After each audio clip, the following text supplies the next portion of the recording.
French President Emmanuel Macron has made a bold move. He's calling for a complete halt to arms sales to Israel. This comes amidst the ongoing conflict in Gaza. The conflict has raged for a year, causing widespread devastation and loss of life. Macron's statement has sent shockwaves through the international community. It's a significant escalation of pressure on Israel. Macron's call is unprecedented. France has traditionally been a close ally of Israel. However, the severity of the humanitarian crisis in Gaza has spurred Macron to take a stand. He argues that continuing to arm Israel will only prolong the conflict. He believes it will lead to more suffering on both sides. Macron's call for an arms embargo is not merely symbolic. France has already stopped supplying weapons to Israel. Macron is urging other nations to follow suit. He's particularly targeting the United States, Israel's biggest arms supplier. Macron's move puts pressure on the US to reconsider its policy. The international community is watching closely. Will other countries heed Macron's call? Will the US change its stance? What could happen if major powers cut off their weapons supplies to Israel? Why is Macron calling for a halt in arms sales now, as the conflict rages on? Want to know what is happening? Let's know the story from the beginning.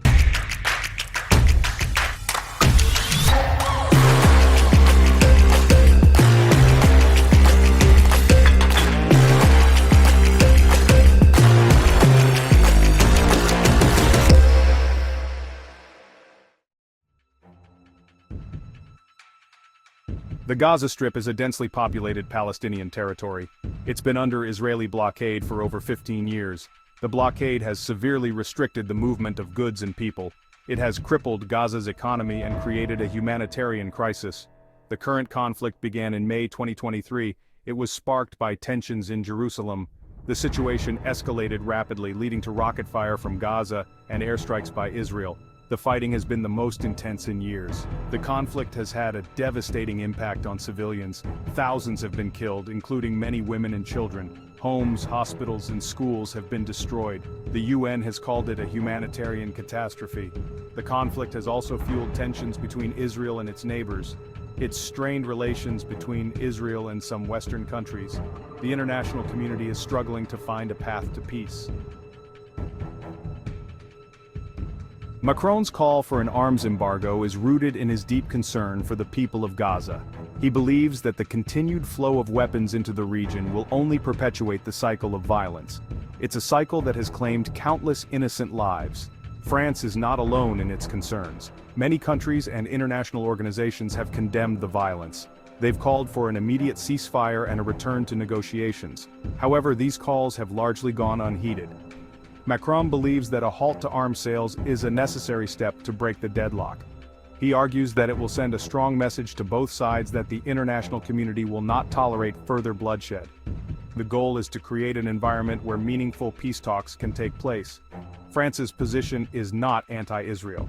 Macron has repeatedly affirmed France's commitment to Israel's security. However, he insists that security cannot come at the expense of Palestinian lives and human rights. Section 4. International Reactions. A Divided World. Macron's call for an arms embargo has been met with mixed reactions. Some countries have expressed support, praising France for taking a principled stand. Others have criticized the move, accusing France of jeopardizing Israel's security. The United Kingdom, a close ally of both France and Israel, has expressed reservations. While the UK has condemned the violence, it has not yet committed to halting arms sales. The UK government is under pressure to follow France's lead. Germany, another key European power, has adopted a cautious stance. Germany has historically been a major supplier of arms to Israel. However, the current government has signaled a willingness to review its arms export policies. The reactions from the Middle East have been varied. Some Arab countries have welcomed Macron's call, seeing it as a long overdue step. Others have remained silent, wary of alienating either side in the conflict.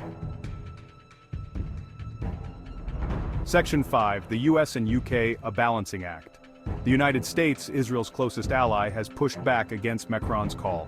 The US has a long-standing policy of providing military aid to Israel. It views Israel as a vital strategic partner in the Middle East. The Biden administration has been criticized for its handling of the conflict. Critics argue that the US has been too slow to condemn Israeli actions, and that its unwavering support for Israel has emboldened the Israeli government. The UK finds itself in a difficult position. On the one hand, the UK has deep historical ties with Israel and values its relationship with the US. On the other hand, the UK is facing growing pressure from within its own borders to take a more even-handed approach to the conflict. Both the US and the UK are walking a tightrope. They're trying to balance their support for Israel with their commitment to human rights and international law. The outcome of this balancing act will have significant consequences for the region. Section 6. Voices from the Middle East, Qatar and Jordan. Qatar and Jordan, two Arab countries with close ties to both Israel and the Palestinians, have expressed support for Macron's call. They've called for an end to the violence and a resumption of peace talks. Qatar has played a key role in mediating between Israel and Hamas in recent years. It's seen as a relatively neutral broker in the conflict. Qatar has condemned the violence on both sides and has called for a return to the 2021 ceasefire agreement. Jordan, which borders both Israel and the West Bank, has also been a vocal advocate for peace. Jordan has called for a two-state solution to the conflict, with an independent Palestinian state alongside Israel. The support of Qatar and Jordan is significant. It demonstrates that there is growing support within the Arab world for a more balanced approach to the conflict. It puts additional pressure on Israel to reconsider its policies. Section 7. Diplomatic efforts. France's continued push for peace. Macron's call for an arms embargo is part of a broader diplomatic push by France to end the conflict. France has been actively engaged in efforts to revive the peace process. It's working with international partners to find a sustainable solution. France's efforts have focused on several key areas. Firstly, France is working to secure an immediate ceasefire. It's engaging with all parties to the conflict to try to de-escalate the situation. Secondly, France is providing humanitarian assistance to those affected by the fighting. France is also working to address the underlying causes of the conflict. This includes addressing the status of Jerusalem, the issue of Palestinian refugees, and the expansion of Israeli settlements in the West Bank. France's diplomatic efforts face significant challenges. The conflict is deeply entrenched, and mistrust between the parties runs high. However, France remains committed to its role as a peacemaker. It believes that a just and lasting peace is possible.